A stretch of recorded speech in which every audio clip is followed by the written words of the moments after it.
UPSC की तैयारी करने वाले 2027 के लर्नर्स को एक सवाल बहुत कंफ्यूज करता है।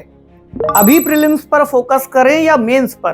तो जवाब है कि दोनों पर, लेकिन स्मार्ट तरीके से और सही अनुपात में। 2027 वाले अभी शुरुआती दौर में हैं और आपके पास पूरे 2 साल का समय है। तो लर्नर से सबसे बड़ी गलती यही होती है कि या तो सिर्फ प्रीलिम्स का रट्टा मारते रहते हैं या मेंस के लिए बहुत जल्दी एडवांस आंसर राइटिंग शुरू कर देते हैं।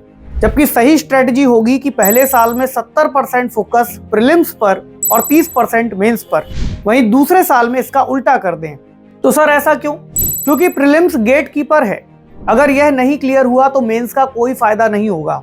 लेकिन अगर आप सिर्फ प्रीलिम्स पढ़ते रहे तो मेंस में जवाब लिखने की स्किल नहीं बन पाएगी और रैंक नहीं आएगी।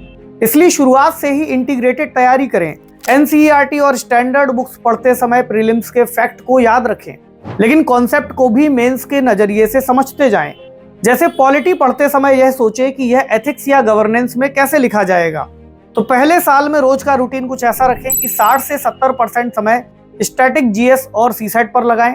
NCERT, Laxmikanth, Spectrum, basic economy, current affairs रोज पढ़ें, लेकिन मेंस के लिए छोटे छोटे पॉइंट्स को भी नोट करें। हफ्ते में 2 से 3 दिन ऑप्शनल की बेसिक बुक्स को भी शुरू करें, क्योंकि मेंस में ऑप्शनल सबसे बड़ा स्कोरर है। इसके साथ ही महीने में एक बार कोई ओपन मेंस का टेस्ट दें। सिर्फ प्रैक्टिस के लिए मार्क्स की चिंता ना करें। तो वहीं दूसरे साल से प्रीलिम्स की टेस्ट सीरीज को ज्वाइन करें, लेकिन मेंस की आंसर राइटिंग को रोज की आदत बना लें। याद रखें, प्रीलिम्स क्वालिफाइंग है जबकि मेंस रैंक बनाती है। इसलिए फाउंडेशन दोनों का मजबूत रखें, लेकिन प्रीलिम्स को कभी इग्नोर ना करें। तो 2027 वाले अभी से यह बैलेंस बनाएं तो ना सिर्फ प्रीलिम्स क्लियर होगा बल्कि मेंस में टॉप रैंक भी आएगी। तो स्मार्ट बनो, इंटीग्रेटेड पढ़ो और लगे रहो। तो अगर आप अपनी तैयारी को अनअकैडमी के साथ इंटीग्रेट करना चाहते हैं तो ये बिल्कुल सही समय है। अनअकैडमी का न्यू ईयर ऑफर लाइव है जिसमें आपको 60% तक का डिस्काउंट मिल रहा है।